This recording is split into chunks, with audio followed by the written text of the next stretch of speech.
Hello, my dear students.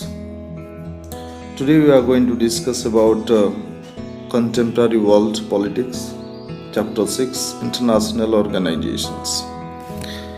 International organization के बारे में हम थोड़ा सा बुक से ही रीडिंग कर लेते हैं और इस चैप्टर की जो इम्पोर्टेंट है, जो हमें समझना है, जो इसकी जो बैकग्राउंड है, ये इंटरनेशनल ऑर्गेनाइजेशन बनाने के पीछे क्या वजह थी, what was the intention behind the international organisation.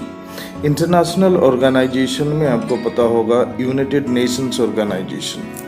United Nation organization किस लिए बनाया गया था, राइट?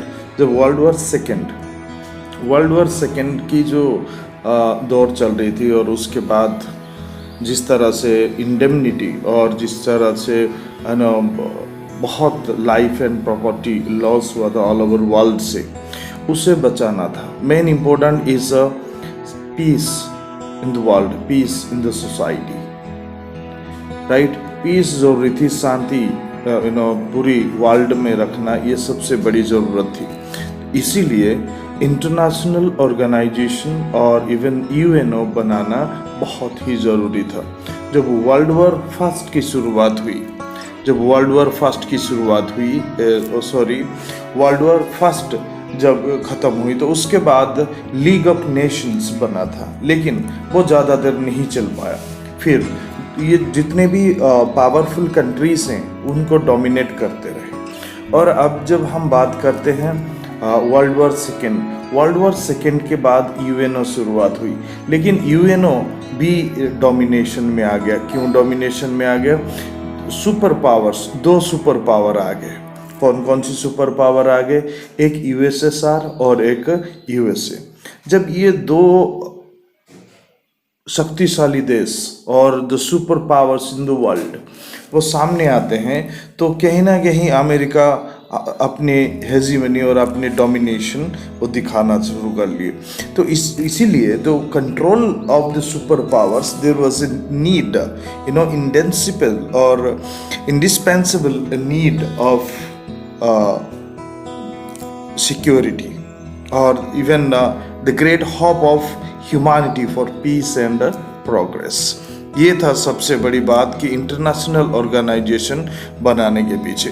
अगर हम देखते हैं जस्ट ये जो कार्टून्स हैं, ये दो कार्टून्स हैं, इस दो कार्टून में दिखा जाता है तो ड्यूरिंग जून 2006, राइट, यहाँ लेबानन में क्या हो रहा था, राइट? किस तरह से लेबानन डिस्ट्रैक्शन हो गया, ये बहुत ही दिखाता है कि कहीं ना कहीं UN is not done the fabulous work expected by everybody, right? इसलिए थोड़ा सा यहाँ डिस्कशन हम करते हैं किस तरह से ये शुरुआत हुई और क्या ज़रूरत है, क्या महत्व है इसका, right? So let's begin. IMF, you might know about that, right? The International Monetary Fund, right?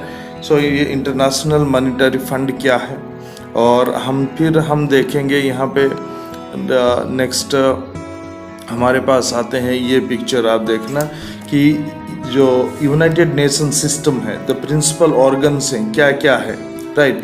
इसे ज़रूर पढ़ लेना आप। अगर इससे नहीं पढ़े, अगर इससे नहीं समझ में आया और अगर आपको ये नहीं आता तो आपको कुछ भी नहीं आता। Yes, sure, I am sure about it, right? क्या है ये?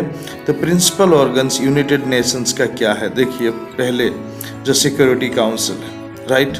So international court of justice है, जनरल असेंबली है, सेक्रेटेरिएट है, फिर इकोनॉमिक एंड सोशल काउंसिल है, फिर क्या है? Trusteeship council. ये बेसिक और प्रिंसिपल ऑर्गन्स हैं, और उसके बाद some other important key organs are also followed to that.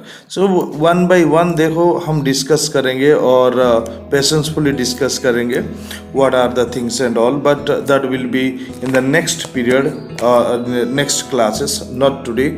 And till then, have a nice day. Thank you for listening. Bye.